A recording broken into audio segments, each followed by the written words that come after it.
दर्शकों, आप देख रहे हैं प्रलंब भारत का खास शो ज्वलंत मुद्दे। आज ज्वलंत मुद्दे में हमारे साथ हैं राष्ट्रीय हिंदू सेना संगठन के राष्ट्रीय अध्यक्ष विकास हिंदू जी। दर्शकों, आप देख रहे हैं प्रलंब भारत। मैं हूं रविंद्र तिवारी गुरुजी। प्रलंब भारत का खास शो ज्वलंत मुद्दे। आज ज्वलंत मुद्दे में भारतीय हिंदू सेना संगठन के राष्ट्रीय अध्यक्ष विकास हिंदू जी हैं। आइए जानते हैं विकास हिंदू जी से कुछ ज्वलंत मुद्दों पर सवाल का जवाब। विकास हिंदू जी, आप भारत के हिंदुओं को जगाने के लिए, घर वापसी के लिए और उनके संरक्षण के लिए तन मन धन से काफ़ी समय से जुटे हैं। राष्ट्रीय हिंदू सेना संगठन आपने बनाया, इसका लोग बहुत तारीफ भी कर रहे हैं, सहयोग भी पा रहे हैं। आगे आपका इस पर विजन क्या है?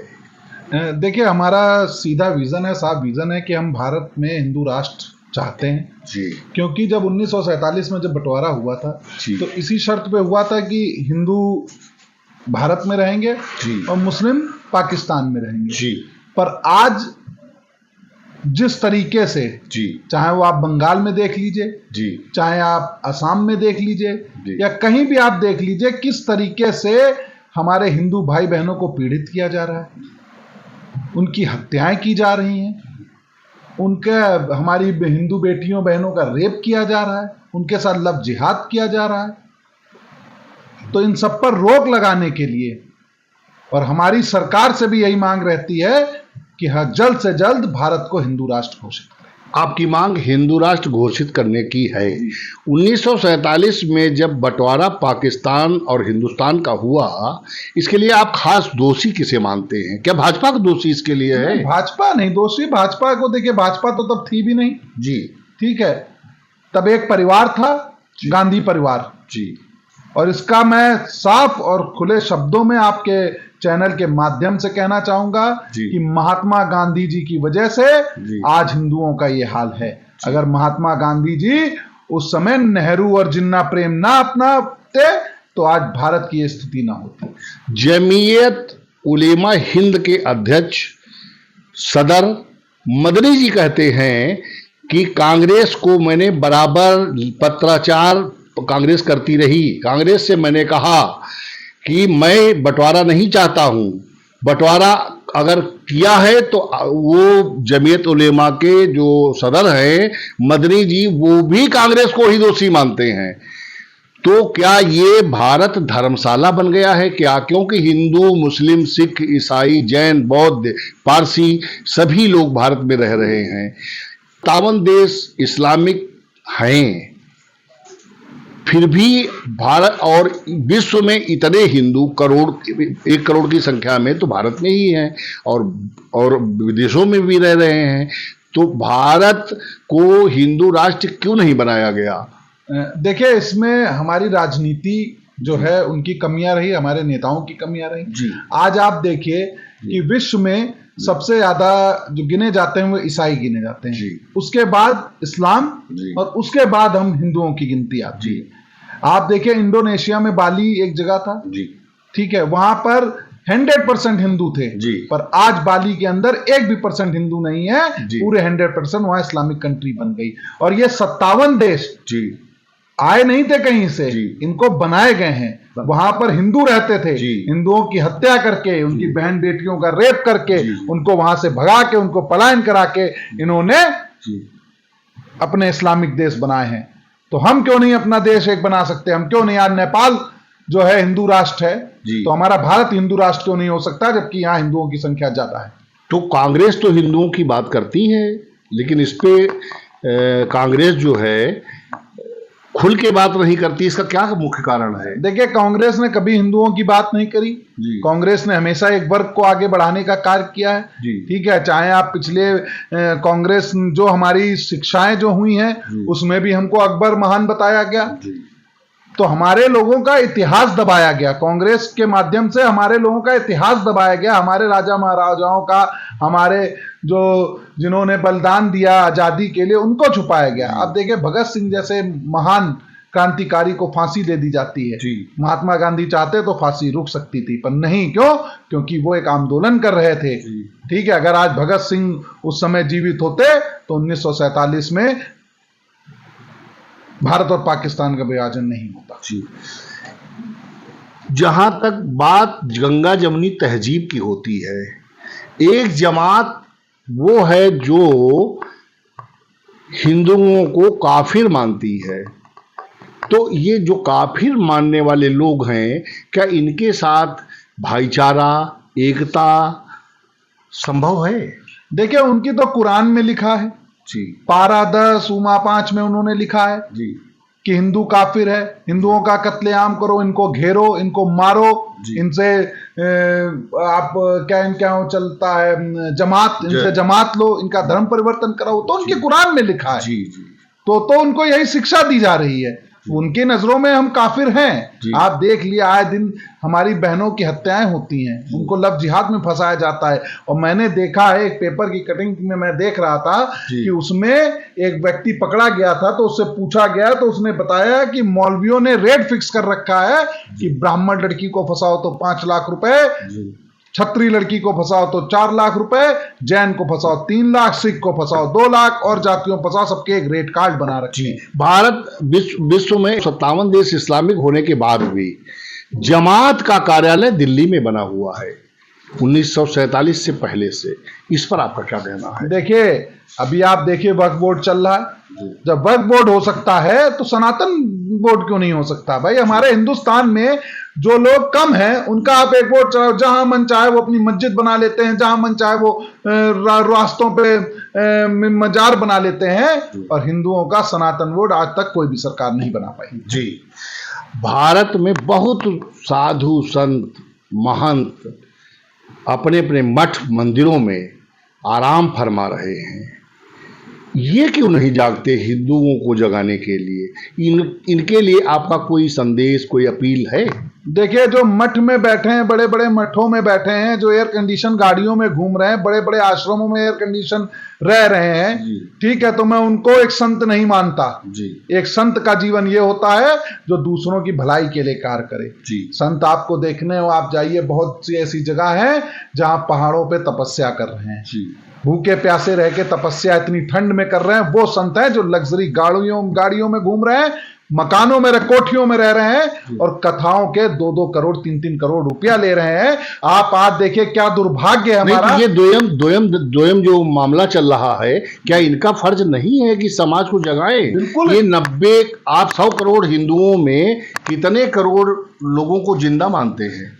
देखिए, मेरे हिसाब से जो असली हिंदू हैं, कट्टर हिंदू हैं, जो अपने धर्म के लिए लड़ते हैं, वही जिंदा है। और जो सेकुलर टाइप के हिंदू हैं, जो भाईचारे में पड़े हैं, क्योंकि देखिए आप उनको भाई समझते हैं, वो आपको चारा समझते हैं। अब देखिए, आए दिन हिंदुओं की हत्या होती है, ठीक है। 1990 में आपने देखा कश्मीर में किस तरीके से, वहां लोग कहते हैं कि कश्मीरी ब्राह्मणों के साथ हुआ, मैं नहीं मानता जी। वहां तो कश्मीरी हिंदुओं के साथ हुआ है जी। जो उनकी बहनों बेटियों का बलात्कार किया गया, उनको आरा मशीनों में डाल के काटा गया, उनको आज पलायन, इतना उनको प्रताड़ित किया गया कि उन्होंने अपनी धरती छोड़ के पलायन करके आज बेचारे इधर उधर अपना गुजारा कर। भारत का विपक्ष तीसरी बार मोदी के प्रधानमंत्री बनने पर पाकिस्तान की तरफ से 3 बार हमले अभी 3 दिन के अंदर हो चुके हैं। भारत का विपक्ष कह रहा है कि बात की जाए। क्या बात भारत सरकार को पाकिस्तान से करनी चाहिए? विपक्ष तो ये चाह रहा है कि इमरान खान जैसे व्यक्ति को भारत का प्रधानमंत्री बनना चाहिए। विपक्ष की तो ये मांग है जी, कि विपक्ष तो ये चाह रहा है कि भारत को हम इस्लामिक कंट्री बना दे, जैसे 57 देश है, 58वां देश भारत को बना दें। पर इनकी ये जो मनसाएं हैं, ये हम जैसे हिंदू, आप जैसे लोग कभी भी बढ़ने नहीं देंगे। हिंदुस्तान हिंदू राष्ट्र था, है और रहेगा जी। मैं हिंदू नहीं, मैं हिंदू तो हूं लेकिन निष्पक्ष पत्रकार हूं। बिल्कुल बिल्कुल, क्योंकि मैं निष्पक्षता, चाहे हिंदू की हो या मुसलमान की हो या सिख की हो या लोकतंत्र की, मैं निष्पक्षता से बात करता हूं। आप ये बताइए कि भारत के कुछ प्रांतों में अभी गाय काटने पर, गौवंश के कत्लेआम पर प्रतिबंध नहीं लगा है, इस पर क्या आपकी मांग है? बिल्कुल लगना चाहिए भाई। आप एक तरफ गाय को माता कहते हैं, ठीक है, गौ हमारी माता है, और वही कुछ जिहादी आपकी माताओं को कत्लेआम कर रहे हैं, उनको मार रहे हैं। तो आप ये सोचिए, अगर आपकी माँ के ऊपर कोई हाथ उठाता है तो एक बच्चे को क्या करना चाहिए? वही हिंदुओं को उन जिहादियों के साथ करना चाहिए। बहुत मुसलमान भी इसका विरोध करते हैं कि पड़ोसी को अगर कष्ट होता है तो कत्लेआम नहीं करना चाहिए, लेकिन पड़ोसी को कष्ट होने के बाद भी उत्तर प्रदेश में भी योगी सरकार है, अभी भी जनपदों से गौवंश के कत्लेआम की खबरें आ रही हैं। इस पे आप क्या कहेंगे? देखिए, किसी भी मुसलमान को कोई कष्ट नहीं होता गाय काटने में जी, क्योंकि उनके यहाँ एक उनका त्यौहार होता है बकरीद जी, तो बचपन से काट रहे हैं जी। तो मेरे हिसाब से कोई भी मुसलमान को इसका इल्म नहीं रहता जी कि भैंस कट रही है, गाय कट रही है। वो बड़े शौक से सब देखते हैं जी। वो सिर्फ दिखाने के लिए ये है कि हम विरोध करते हैं, वो सब एक हैं जी। पर हमारे हिंदुओं में एक कमी है कि हम सेकुलर बन के घूम रहे हैं जी। अभी खैराबाद, सीतापुर जनपद का जो कस्बा खैराबाद है, जहाँ फजले हक खैराबादी ने काला पानी की सजा आज़ादी के दौरान पाई और भी वहाँ लोकतंत्र स्वतंत्रता संग्राम सेनानी रहे, मुनि जी पर लगातार एक बार पहले हमला हो चुका है, कल फिर हमला उन पर हुआ। इस पर आप क्या कह रहे हैं कि क्या उनकी हत्या हो सकती है? बिल्कुल हो सकती है, बड़ा दुर्भाग्यपूर्ण है जी। आज एक संत जो हिंदुओं की लड़ाई लड़ रहे हैं जी, ठीक है, आप देखिए वहाँ घुइया ताली नामक एक तीर्थ स्थान है, वहाँ पर वहाँ का ये हाल था कि हमारी बहन बेटियां जब वहाँ स्नान करने जाती थी तो ये जिहादी खड़े होके वहाँ वीडियो बनाते थे, फोटो खींचते थे। तो आज उस चीज पे वहाँ रोक लगाई है बजरंग मुनि जी ने। इसी को लेकर उनके ऊपर पहले भी हमला हुआ, कल भी हमला हुआ, पर यहाँ के अभी वर्तमान सांसद जाते हैं वहाँ धरना देने। मतलब आपको क्या केवल एक वर्ग के लोगों ने नहीं जिताया है, आपको हिंदुओं ने भी वोट दिया है और मुसलमानों ने भी वोट दिया है। आप जाके वहां जाके धरने पे बैठ जाते हैं कि आप कैसे इस जो भी उनके पकड़े गए थे उनके पक्ष में जाके आप बैठ जाते हैं। एक सांसद का एक कार्य नहीं होता कि आप एक पक्ष को लेके चलें। आपको सांसद हिंदुओं ने भी बनाया, मुसलमानों ने भी बनाया, उन लोगों को छोड़ दिया गया है, छोड़ दिया। दबाव था भाई, सांसद जी जाके धरने पे आप 1000 आदमी लेके बैठ जाएंगे, और 1000 कौन थे जी भाई? कुछ हम में जैसे सेकुलर लोग थे जो वहां बैठे थे, और कुछ वहां जो लोकल के मुस्लिम लोग थे वो लोग बैठे थे जी। तो मैं तो इस चीज में सांसद जी का विरोध करता हूँ, पूर्ण विरोध करता हूँ कि आप धरने बैठ सकते हैं तो हिंदू भी आपके खिलाफ धरने पे बैठेगा एक दिन जी। अगर आप एक ही प्रेम में पड़े रहेंगे कि आप ही एक वर्ग को खुश करने में लगेंगे, तो हिंदुओं ने भी चूड़ी नहीं पहन रखी। ठीक है, आप भले बड़े बदमाश और माफिया किस्म के सांसद हैं, पर ऐसा नहीं, आपसे बड़े बड़े भी पड़े हैं। और जिस दिन सामना होगा उस दिन सांसद जी को यह समझ में आ जाएगा कि सीतापुर में एक अकेले वो मर्द नहीं है, एक और भी बड़ा मर्द उनसे रहता है सीतापुर में। क्या इस पर सीतापुर के अन्य नेताओं का कोई दायित्व तो नहीं बनता कि 9 विधायक हैं जिसमें से सपा का 1 है, 8 भारतीय जनता पार्टी के हैं जो हिंदू होने का दम भरते ही हैं और हिंदुओं पर सरकार भी बनाते हैं। प्रदेश में मुख्यमंत्री योगी आदित्यनाथ हैं, इस पर ये लोग क्यों नहीं ध्यान देते? देखिए, मैं इनको किसी को नहीं मानता। ये सिर्फ हिंदुओं के नाम पर वोट लेते हैं, हिंदुओं को ठगने का कार्य करते हैं, चाहे वो विधायक हो या सांसद हो, वो किसी भी पार्टी को हो। सिर्फ हिंदुओं को आज तक बेवकूफ बनाया गया, उनका शोषण किया गया है, ठीक है। और इसका इस बार रिजल्ट में भी आपने देखा, अयोध्या जैसी जगह हार गए, ठीक है। तो ये कर्मों पे आप हारे जी, ठीक है भाई। क्यों हिंदुओं ने आपको हराया जी? भाई आपके कुछ ऐसे कर्म रहे होंगे ना कि आप वहां से आए। अयोध्या जैसी जगह से जहां इतना बड़ा भव्य राम मंदिर का निर्माण हुआ, वहां से हिंदू हार जाता है। ये एक बात बताइए, हिंदू ये बढ़ जाता है चुनाव में, लालच में आ जाता है। एक जमात ऐसी भी है कि वो कभी बढ़ती नहीं, वो कभी बढ़ती नहीं, हटती नहीं, वो अपने विजन पर रहती है। इसका मुख्य कारण क्या है? देखिए, मैं आपको बता दूं जी, अभी आपने चुनाव देखा जो 2024 में लोकसभा के चुनाव हुए, उसमें आपने देखा एक वर्ग ने पूरे के पूरे भारतीय जनता पार्टी के खिलाफ वोट किया जी। मैं अभी न्यूज में देख रहा था, इंदौर में कांग्रेस अपना प्रत्याशी नहीं खड़ा करते हैं, बीजेपी और वीएसपी के और जो एक दो निर्दलीय थे वो लड़ रहे थे, तो पूरे के पूरे वहां के मुसलमानों ने 2 लाख कुछ मुसलमानों ने नोटा पे वोट दबा दिया, बीजेपी को नहीं दिया। ये उनकी एकता दिखाता है। ठीक है, आप रामपुर के पास एक गांव है जहां पर 2100 कुछ वोट पड़े हैं, 100% वोट वहां मुसलमानों का है और एक भी वोट बीजेपी को नहीं पड़ा, जबकि 345 आवास प्रधानमंत्री आवास योजना में मुसलमानों को दिए गए। आप हिंदुओं को कुछ संदेश देना चाहते हैं? देखिए, समय है, आपके चैनल के माध्यम से मैं आग्रह करके हाथ जोड़ के सभी हिंदू भाई बहनों से आग्रह करूंगा कि जात पात में मत बटे, पहले आप हिंदू बने, अपने सनातन का वो करें, वरना वो दिन दूर नहीं है कि जिस तरीके से एक पहले आके एक व्यक्ति ने आपका मंदिर गिरा के वहां मस्जिद बना दी थी, तो ऐसे ही कोई और आएगा और आपका मंदिर गिरा के, जगह जगह के मंदिर गिरा के वहां मस्जिदों का निर्माण करेंगे। आपने अभी तक घर वापसी कितने लोगों की कराई? देखिए, अभी तक हम लोगों ने 60 मुस्लिम महिलाओं की घर वापसी करा के उनकी शादी कराई, और जो कि बहुत खुश हैं, बहुत सुखी हैं, क्योंकि जब मैं उनसे मिलता हूं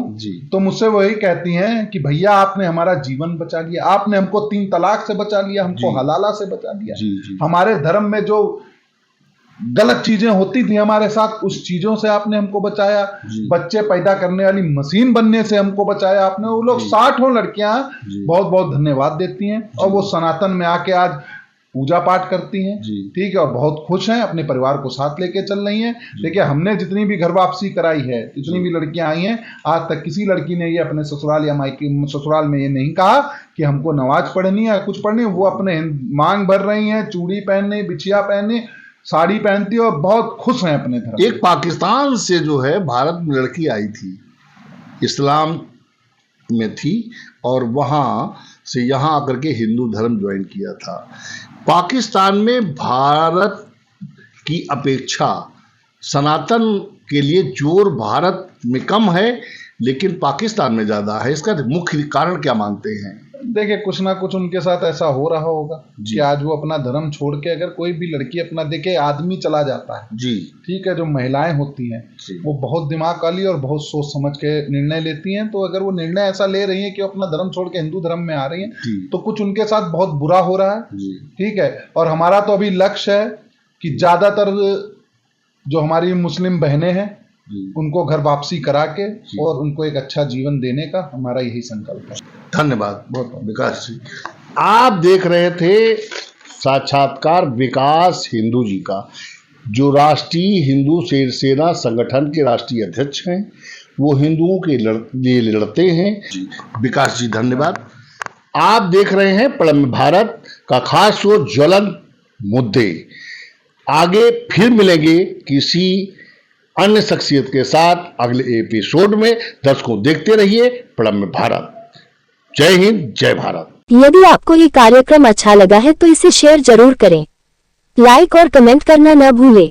हम आपकी राय के अनुसार ही कार्यक्रम बनाते हैं, अपनी राय जरूर दें।